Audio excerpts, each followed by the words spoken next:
about that Supreme Master TV stuff. That looks pretty religious cult to me.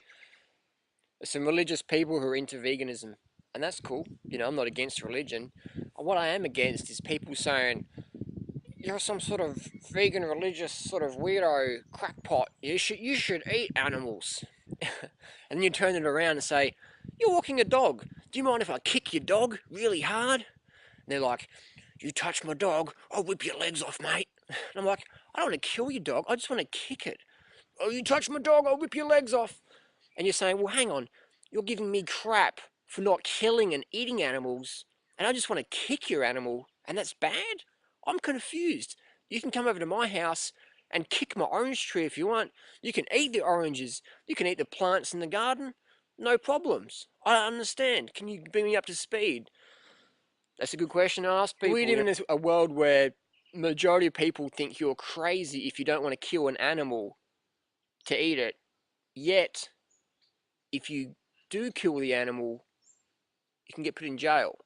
There's such a contradiction. There's such a disconnect people have. You know what I mean? It's sort of like if you walk down the street with a baby cow, walk into the shopping mall outdoors and put the cow in the garden so there's no mess for the cleaners to clean up, and you slit that cow's throat in front of everybody. What's going to happen to you?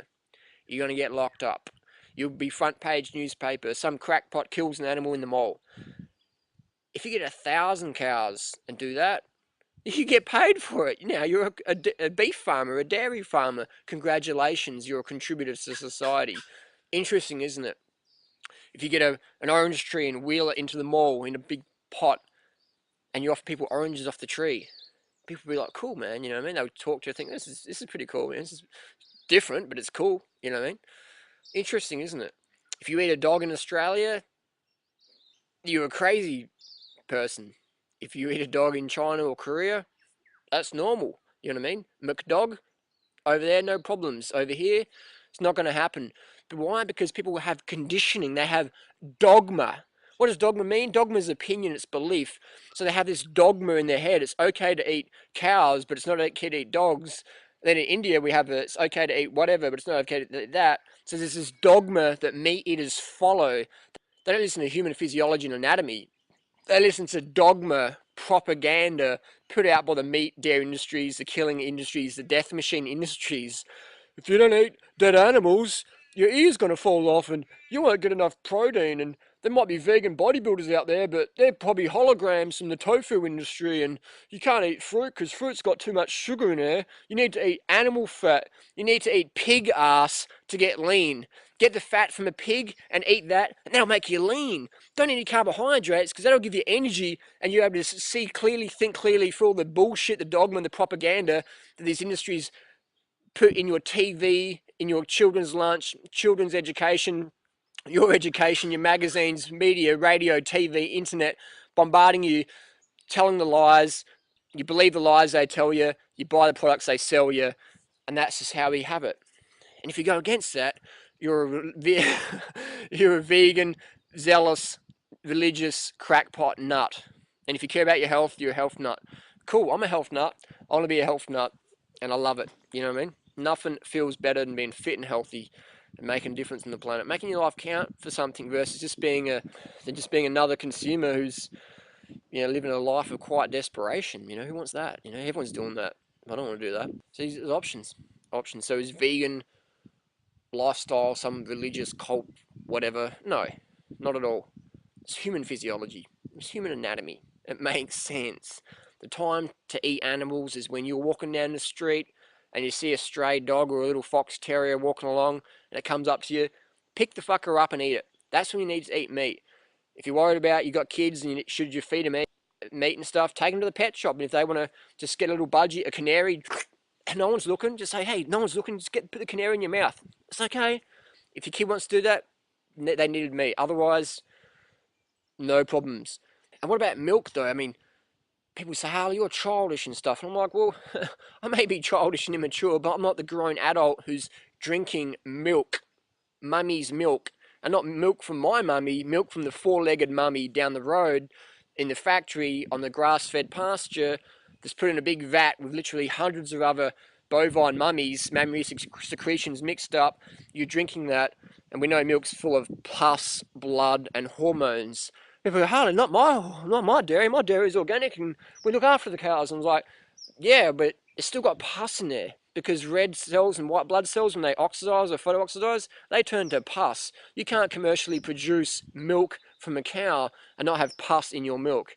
That's just how it is. Hormones, organic, better, but you still got over 80 active hormones in organic dairy that are naturally occurring in the bovine estrous cycle hormonal system. Insulin growth factor 1 being the major nasty in that one. So pus, blood, dirt, hormones in your milk, organic, biodynamic, grass-fed, factory farmed, whatever, all the same, all in there. Yeah, there might be variations in pesticide levels, but that's all fucked up. You don't need to drink milk. You need to get off the dairy, grow up like an adult, get off the tit, get off the cow's tit anyway, and yeah, because milk and eggs is basically bestiality foreplay, in my honest opinion. I mean, eggs are from like chickens, between chickens' legs. I wouldn't put my mouth there. I probably wouldn't even put my hand there. Why would I ingest that? I don't know. It's a bit woo, a bit bestiality from my. But hey, again, if you're into bestiality, no offense. People are into different things. I'm not saying I'm holier now. I'm just not into licking chickens' legs and stuff like that. Or eating them or licking them or whatever. So it was a Harley, but that's cool. But you need your B12 and you need to eat animal products. I'll tell you what, my friend, housemate, currently in Adelaide, great guy, known him since 2003.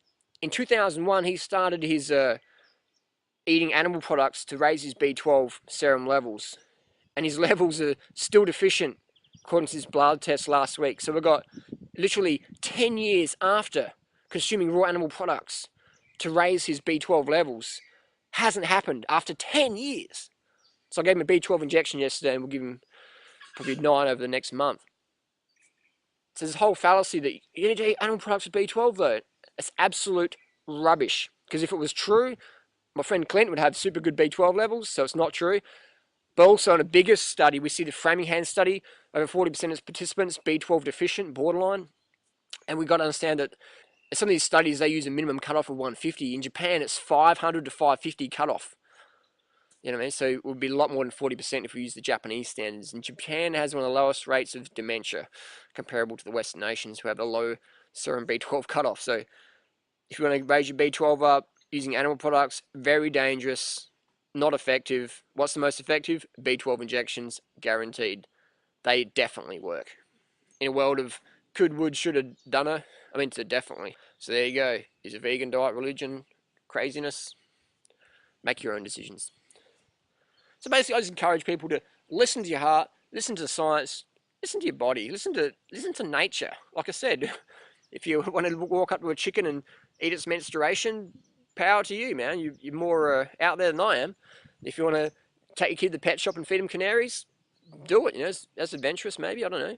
If you want to suck the mummy's breast milk from a bovine cow, if you're into that, cool. If you want to eat dogs or rats or cats or cows or chickens or pig ass, I don't know. It's not what I'm into.